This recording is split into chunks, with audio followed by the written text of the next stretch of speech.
دروازہ کھلتے اس نے کسی ملازم سے کچھ کہے بغیر اوپر کے کمرے کا رخ کیا۔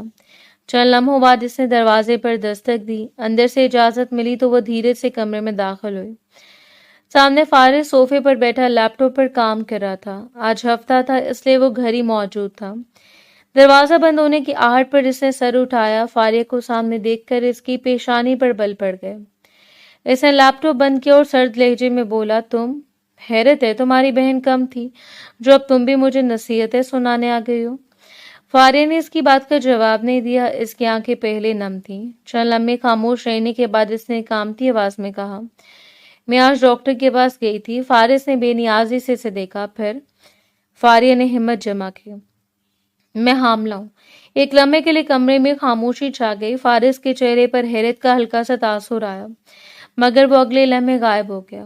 اس نے کرسی کی پشت سے ٹیک لگائی اور تلخ انداز میں کہا، اچانک یہ خبر سنانے کی کیا ضرورت پیش آ گئی؟ فارغ نے بے یقینی سے اسے دیکھا، یہ صرف میری خبر نہیں، ہماری زندگی سے متعلق بات ہے۔ فارس کے ہونٹوں پر طنزیہ مسکراہٹ آ گئی۔ زندگی؟ بڑی جلدی یہ لفظ یاد آ گیا تمہیں؟ فارغ کے دل میں جیسے کچھ ٹوٹ گیا تھا۔ آپ ہر بات کو مذاق کیوں بنا دیتے ہیں؟ فارس کی آواز سخت ہو گئی۔ اور تم ہر بات پر مجھے قصوروار کیوں ٹھہراتی ہو؟ پہلے تمہاری بہن یہاں آ کر مجھے قانون سمجھا کر گئی، اب تم آ گئی ہو۔ لگتا ہے تم دونوں نے فیصلہ کر لیا کہ ہر الزام میرے سر ڈالنے۔ فارغ نے نم آنکھوں سے اسے دیکھا، میں الزام لگانے نہیں آئی، صرف سچ بتانے آئی ہوں۔ فارس اٹھ کر اس کے سامنے آ کھڑا ہوا۔ سچ یہ کہ مجھے تمہاری کسی بات پر آسانی سے یقین نہیں آتا۔ مجھے کیا پتا یہ بچہ میرا ہے یا نہیں؟ ہو سکتا ہے بچہ فہام قریشی کا ہو۔ اس کے لہجے میں ایسی سختی تھی کہ فارغ کے ہاتھ لرزنے لگے۔ آپ کو پتا ہے آپ کیا بول رہے ہیں؟ آپ کو خود پر یقین نہیں تو کم از کم اپنے کیے پر تو ہونا چاہیے۔ اس نے دبی ہوئی آواز میں کہا، آپ مجھے بار بار ایک ہی بات کا طعنہ دیتے ہیں، حالانکہ آپ جانتے ہیں کہ اس رات کیا ہوا تھا۔ آپ نے خود مجھے اس محفل میں بھیجا، پھر میری عزت پر سوال بھی آپ ہی اٹھاتے رہے۔ آخر کب تک؟ فارس کی نظریں سخت ہو گئی تھی۔ تمہاری بہن نے بھی یہ کیا تھا، میں غلط ہوں؟ کیونکہ آپ تھے۔ فارغ نے پہلی بار پوری ہمت سے اس کی آنکھوں میں دیکھا۔ آپ کسی اور کی سزا مجھے دے رہے ہیں۔ اگر آپ کے دل میں میرے بابا کے لیے نفرت ہے تو اس کا بوجھ مجھ پر کیوں ڈال رہے ہیں؟ میں نے آپ کا کیا بگاڑا ہے؟ فارس خاموشی سے اسے گھورتا رہا۔ فارغ کی آواز بھرانے لگی، آپ کے اندر انسانیت ہوتی تو کم سے کم اس خبر پر اتنی بے حسی نہ دکھاتے۔ چند لمحوں بعد فارس نے بے رخی سے کہا، جو تمہیں مناسب لگتا ہے وہ کر لو، مجھے فرق نہیں پڑتا۔ اس نے دروازے کی طرف اشارہ کیا، آپ جا سکتی ہو۔ فارغ نے اس کی طرف چند لمحے دیکھا۔ اس کی آنکھوں میں آنسو تھے، مگر اس بار اس کے ساتھ ایک عجیب سا عزم بھی تھا۔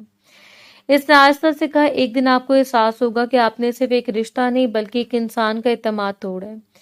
یہ کہہ کر وہ پلٹی، دروازہ کھلا اور خاموشی سے باہر نکل گئی، لیکن ایک مضبوط ارادے کے ساتھ۔ فارس اپنی جگہ کھڑا رہا، مگر کمرے میں پھیل جانے والی خاموشی پہلی بار اسے بھی بے چین کرنے لگی۔ وہ جانتا ہی نہیں تھا کہ اس کی گفتگو اسے کتنا پچھتانے پر مجبور کرنے والی ہے۔ اگلی صبح فارس رحمان حسب معمول دفتر جانے کے لیے تیار ہو کر سیڑھیاں اتر رہا تھا۔ اس کے ہاتھ میں گاڑی کی چابی تھی اور ذہن آنے والی میٹنگز میں الجھا ہوا تھا کہ اچانک ایک پرانا ملازم احترام سے اس کے قریب آیا۔ صاحب، بڑی بیگم نے آپ کو کمرے میں بلایا۔ فارس چند لمحے کے لیے ٹھٹک گیا۔ صبح کے وقت اس کی والدہ شاز و ناظر اسے بلاتی تھی۔ اس نے حیرت سے ملازم کو دیکھا، پھر خاموشی سے سر ہلایا اور رخ ان کی کمرے کی طرف موڑ لیا۔ دروازے پر ہلکی سی دستک دے کر اندر داخل ہوا تو دیکھا کہ اس کی والدہ صوفے پر بیٹھی اس کا انتظار کر رہی تھی۔ ان کے چہرے پر معمول کی شفقت نہیں بلکہ سنجیدہ تشویش نمایاں تھی۔ فارس نے قریب آ کر آہستہ سے کہا، السلام علیکم ماں بیگم، آپ نے بلایا تھا؟ انہوں نے جواب دیا مگر مسکرائی نہیں۔ بیٹھو، مجھے تم سے ایک ضروری بات کرنی ہے۔ فارس ان کے سامنے بیٹھ گیا۔ چند لمحوں کی خاموشی کے بعد انہوں نے سیدھا سوال کیا، کل فارغ یہاں آئی تھی اور روتی ہوئی گئی ہے، کیا ہوا تھا؟ فارس نے نظریں چرا کر بے پرواہی ظاہر کرنے کی کوشش کی، کوئی خاص بات نہیں تھی، میں نے اسے کچھ سخت باتیں کہہ دی، بس اس لیے رو پڑی۔ اس کی والدہ نے گہرا سانس لیا، اتنی سی بات تھی؟ پھر انہوں نے اس کی آنکھوں میں دیکھتے ہوئے کہا، میں نے تم دونوں کی پوری گفتگو سنی تھی۔ یہ سنتے فارس کے چہرے کا رنگ بدل گیا، وہ خاموش ہو گیا۔ ابھی یہی کہو گے کہ کچھ نہیں ہوا؟ ان کی آواز میں مایوسی تھی۔ تم ایک ایسی لڑکی پر الزام لگا رہے تھے جو پہلے زندگی کے بوجھ تلے دبی ہوئی ہے، اور جب اس نے تمہیں اپنی حمل کی خبر دی تو تم نے اسے سہارا دینے کی بجائے اس کے کردار پر شک کیا۔ فارس نے آہستہ سے کہا، امی آپ صرف اس کی بات سن رہی ہیں۔ نہیں، میں ایک ماں کی حیثیت سے انصاف کی بات کر رہی ہوں۔ انہوں نے دو ٹوک لہجے میں جواب دیا، اگر اس بچے کی پیدائش میں تمہارا حصہ ہے تو اس کی ذمہ داری بھی تمہاری ہے۔ ذمہ داری سے بھاگنا مردانگی نہیں ہوتی بیٹا۔ فارس کے جبڑے تن گئے۔ آپ انہی لوگوں کی طرفداری کر رہی ہیں جن کے بارے باپ کی وجہ سے آپ کی بیٹی ہم سے چھن گئی تھی۔ کمرے میں ایک لمحے کے لیے خاموشی چھا گئی۔ ان کی آنکھیں نم ہو گئیں، مگر آواز مضبوط رہی۔ میں اپنی بیٹی کو ایک دن کے لیے بھی نہیں بھولی۔ اس کا دکھ میری آخری سانس تک میرے ساتھ رہے گا۔ لیکن یہ بھی حقیقت ہے کہ گناہ جس نے کیا تھا سزا بھی اس نے بھگتی۔ انہوں نے آہستہ آہستہ کہنا شروع کیا، ہاں فاریہ کے والد کی غلطیوں نے ہماری زندگی اجاڑی۔ میری بیٹی شدید ذہنی دباؤ کا شکار ہوئی اور ہم اسے کھو بیٹھے۔ وہ شخص عدالتوں کے چکر کاٹتا رہا، جیل بھی گیا، اپنی عزت بھی کھو بیٹھا۔ میں اس کے کیے کا دفاع نہیں کر رہی، مگر یہ ضرور کہہ رہی ہوں کہ اس کی بیٹیاں اس جرم کی شریک نہیں تھیں۔ فارس خاموشی سے سنتا رہا۔ تم جانتے ہو فاریہ اور نازش میرے لیے کیوں عزیز ہیں؟ انہوں نے بھرائی ہوئی آواز میں کہا، کیونکہ وہ میری مرحوم بہن کی نشانی ہے۔ میں نے انہیں کبھی مجرم کی اولاد نہیں سمجھا، ہمیشہ اپنی بہن کی بیٹیاں سمجھا ہے۔ انہوں نے نظر جھکا لی۔ اور آج مجھے یہ جان کر سب سے زیادہ تکلیف ہوئی کہ شاید تم نے شادی محبت یا خاندان جوڑنے کے لیے نہیں، بلکہ دل میں چھپا بدلہ پورا کرنے کے لیے کی تھی۔ اگر ایسا ہے تو تم نے صرف فاریہ کے ساتھ نہیں، میرے اعتماد کے ساتھ بھی ناانصافی کی ہے۔ فارس کے پاس کوئی جواب نہیں تھا۔ پہلی بار اسے اپنی باتیں اپنے خلاف کھڑی محسوس ہوئیں۔ اسے فاریہ کی نم آنکھیں، اس کی خاموشی اور کل کا لرزتا ہوا لہجہ یاد آنے لگا۔ اس نے آہستہ سے سر جھکا لیا۔ امی، اس کی آواز بھاری ہو چکی تھی۔ میں شاید اپنے غصے میں حد سے آگے نکل گیا۔ اس کی والدہ نے نرمی سے کہا، غلطی ہر انسان سے ہوتی ہے، مگر اصل انسان وہ ہے جو اسے تسلیم کرے اور اس کی اصلاح کرے۔ فارس نے ان کے ہاتھ تھام لیے۔ مجھے معاف کر دیں، میں آپ کا سر جھکانا نہیں چاہتا تھا۔ چند لمحے خاموش رہنے کے بعد اس نے پختہ لہجے میں کہا، میں آج ہی فاریہ کے پاس جاؤں گا، اس سے معافی مانگوں گا اور اپنے بچے اور اپنی ذمہ داری سے منہ نہیں موڑوں گا۔ اب مزید غلطیاں نہیں کروں گا۔ اس کی والدہ نے پہلی بار اطمینان سے اسے دیکھا۔ جاؤ بیٹا، کبھی کبھی ایک سچا معافی کا لفظ برسوں کے فاصلے کم کر دیتا ہے، بشرط یہ کہ اس کے ساتھ عمل بھی ہو۔ فاریہ کے باپ نے اپنی جوانی کے دور میں ان کی بیٹی کو بے حد ہراساں کیا تھا، جس کے باعث اس کا انتقال ہو گیا، لیکن وہ بہت ذلیل ہوئے تھے اور اب بستر مرگ پر تھے۔ یہی وجہ تھی کہ ماں بیگم انہیں معاف کر چکی تھی۔ شام ڈھل چکی تھی۔ فاریہ اور نازش ڈرائنگ روم میں ایک دوسرے کے سامنے بیٹھی خاموشی سے چائے پی رہی تھی۔ دونوں کے درمیان گفتگو نہ ہونے کے برابر تھی۔ فاریہ کی نظریں بار بار اپنی کپ پر جم جاتی، جیسے وہ خود کو کسی سوچ میں گم رکھنے کی کوشش کر رہی ہو۔ اتنے میں دروازے پر دستک ہوئی۔ نازش نے کپ میز پر رکھا اور دروازہ کھولنے چلے گئے۔ جیسے دروازہ کھولا، سامنے فارس رحمان کھڑا تھا۔ اس کے چہرے پر وہ غرور نہیں تھا جو ہمیشہ اس کی پہچان تھا، بلکہ ایک عجیب سی تھکن اور پشیمانی نمایاں تھی۔ نازش نے چند لمحے خاموشی سے اسے دیکھا، پھر بنا کچھ کہے راستے سے ہٹ گئی۔ فارس آہستہ آہستہ اندر آیا۔ فاریہ نے اسے دیکھا تو فوراً اپنی جگہ سے کھڑی ہو گئی۔ اس کے چہرے پر حیرت سے زیادہ بیزاری تھی۔ فارس چند قدم کے فاصلے پر رکا اور دھیمی آواز میں بولا، کیسی طبیعت ہے تمہاری؟ ڈاکٹر نے کیا کہا؟ فاریہ نے کوئی جواب نہیں دیا۔ اس کی خاموشی نے فارس کو مزید بے چین کر دیا۔ اس نے گہرا سانس لیا۔ فاریہ، میں جانتا ہوں کہ میں نے بہت بڑی غلطیاں کی ہیں، میں تم سے معافی مانگنے آیا ہوں۔ فاریہ کے ہونٹوں پر تلخ مسکراہٹ ابھری۔ اب کیوں آئے ہو؟ جو ہونا تھا وہ تو ہو چکا ہے نا۔ جس دن مجھے تمہاری ضرورت تھی، اس دن تم نے میری بات سننے کے بجائے مجھے مجرم بنا دیا۔ فارس نے نظر جھکا لی۔ میں اپنے غصے اور نفرت میں اندھا ہو گیا تھا۔ مجھے احساس ہو گیا کہ میں نے تمہارے ساتھ ناانصافی کی۔ خدا کے لیے مجھے ایک موقع دے دو۔ فاریہ کی آواز اس بار مضبوط تھی۔ ایک موقع؟ اعتماد شیشے کی طرح ہوتا ہے فارس، ایک بار ٹوٹ جائے تو جوڑنے کے بعد بھی دراریں باقی رہتی ہیں۔ وہ چند قدم آگے بڑھی۔ تم نے مجھے صرف تکلیف نہیں دی، تم نے میرے کردار، میری عزت اور میرے ہونے پر سوال اٹھایا ہے۔ ایک ایسا شخص جو اپنے آنے والے بچے کی خبر سن کر بھی سب سے پہلے شک کرے، اس پر میں دوبارہ کیسے یقین کروں؟ فارس نے بے چینی سے کہا، میں اپنے الفاظ واپس نہیں لے سکتا مگر اپنی غلطی ضرور مان سکتا ہوں، مجھے معاف کر دو پلیز۔ فاریہ نے آہستہ سے سر نفی میں ہلایا، معافی دل سے دی جاتی ہے اور میرے دل پر ابھی بھی وہ سب نقش ہے جو تم نے میرے ساتھ کیا۔ تم نے کسی اور کے جرم کی سزا مجھے دی۔ میں وہ انسان تھی جس کا اس ماضی سے کوئی تعلق نہیں تھا، پھر بھی ہر بار مجھے کٹہرے میں کھڑا کیا گیا۔ فارس کی آواز بھرائی، میں بدل جاؤں گا فاریہ، میں وعدہ کرتا ہوں۔ وعدے؟ فاریہ نے تلخی سے کہا، جن الفاظ نے مجھے توڑا وہ بھی تمہارے تھے، اور آج جو وعدے کرے ہو وہ بھی تمہارے۔ میں اب لفظوں پر نہیں عمل پر یقین کرتی ہوں۔ چند لمحے خاموش رہنے کے بعد اس نے صاف لہجے میں کہا، ابھی میں طلاق کا مطالبہ اس لیے آگے نہیں بڑھا سکتی کیونکہ میری صحت اور آنے والے بچے کو سکون کی ضرورت ہے، لیکن بچے کی پیدائش کے بعد میں تم سے علیحدگی چاہوں گی۔ میں قانونی کارروائی شروع کر چکی ہوں۔ فارس جیسے ساکت رہ گیا، نہیں ایسا مت کرو، ایک غلطی کی سزا پوری زندگی مت دو، یہ ایک غلطی نہیں تھی۔ فاریہ نے اس کی بات کاٹ دی، یہ فیصلوں کا سلسلہ تھا اور ہر فیصلے میں تم نے مجھے تنہا چھوڑا، یہ کہہ کر وہ مڑ گئی۔ مجھے مزید کچھ نہیں سننا، وہ آہستہ آہستہ اندر اپنے کمرے کی طرف چلی گئی۔ فارس بے بسی سے اسے جاتا دیکھتا رہ گیا۔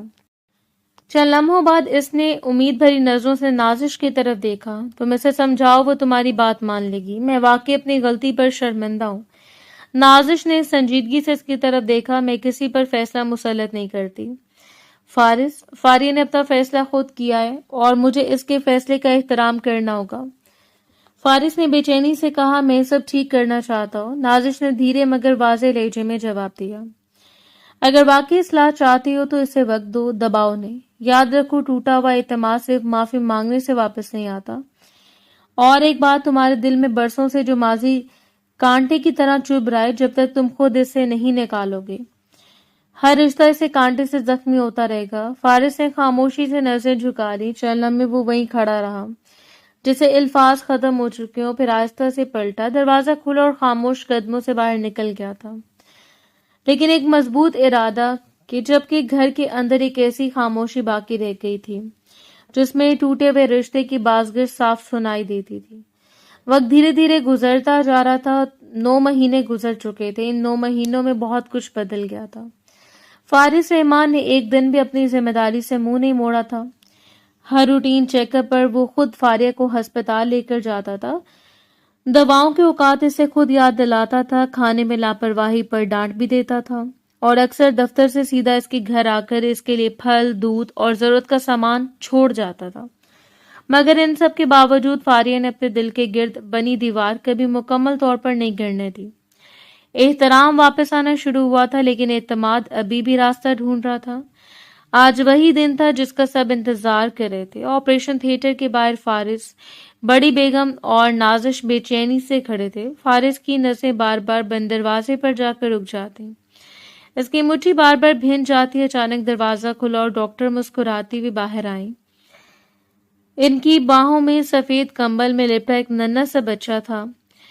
تینوں بے اختیار ان کی طرف بڑھے۔ ڈاکٹر نے مسکراتے ہوئے کہا، مبارک ہو، خدا نے آپ کو بیٹے سے نوازا ہے، اور سب سے اہم بات، ماں اور بچہ دونوں خیریت سے ہیں۔ فارس کی آنکھوں میں فوراً نمی اتر آئی، اس نے لرزتے ہاتھوں سے اپنے بیٹے کو گود میں لیا۔ ننھے سے چہرے پر نظر پڑی تو اس کے لب کانپ گئے۔ اس نے جھک کر بچے کی پیشانی کو چوما اور آہستہ سے سرگوشی کی۔ شکر ہے خدا، میرے بیٹے، اس کی آنکھوں سے آنسو بہہ نکلے۔ بڑی بیگم نے بھی نم آنکھوں سے بچے کو دیکھا اور خدا کا شکر ادا کیا۔ چند لمحوں بعد فارس نے ڈاکٹر کی طرف دیکھا، کیا میں فاریہ سے مل سکتا ہوں؟ ڈاکٹر نے مسکرا کر سر ہلایا، جی، لیکن زیادہ دیر نہیں، انہیں آرام کی ضرورت ہے۔ فارس نے نہایت احتیاط سے بچہ اپنی والدہ کی گود میں دیا اور تیز قدموں سے کمرے کی طرف بڑھ گیا۔ اندر داخل ہوا تو فاریہ بستر پر خاموش لیٹی ہوئی تھی، چہرہ کمزور ضرور تھا مگر اس پر ایک عجیب سا سکون تھا۔ اس نے آہستہ سے آنکھیں کھولی، دونوں کی نظریں ملی تو چند لمحوں تک کوئی کچھ نہ بول سکا۔ فارس دھیرے دھیرے اس کے قریب آیا، پھر اچانک اس نے دونوں ہاتھ جوڑ دیے۔ اس کی آواز بھرائی ہوئی تھی، فاریہ، میں تمہارا شکریہ ادا کرنے کے لیے الفاظ نہیں ڈھونڈ پا رہا۔ تم نے مجھے باپ بننے کی خوشی دی اور اس سے پہلے بھی بارہا مجھ سے بہتر انسان ہونے کا موقع دیا، مگر میں نے بہت دیر سے سمجھا۔ اس کی آنکھوں سے آنسو ٹپک پڑے۔ میں نے تمہیں دکھ پہنچایا، تمہارا اعتماد توڑا، میں جانتا ہوں کہ کچھ زخم کبھی مکمل نہیں بھرتے. میں صرف اتنا کہہ سکتا ہوں کہ مجھے اپنے ہر غلط فیصلے پر سچی ندامت ہے. اگر تم مجھے معاف نہ بھی کرو تو میں تمہارے فیصلے کی عزت کروں گا، لیکن اپنی باقی زندگی تمہارا اور اپنے بیٹے کا حق ادا کرنے کی کوشش ضرور کروں گا.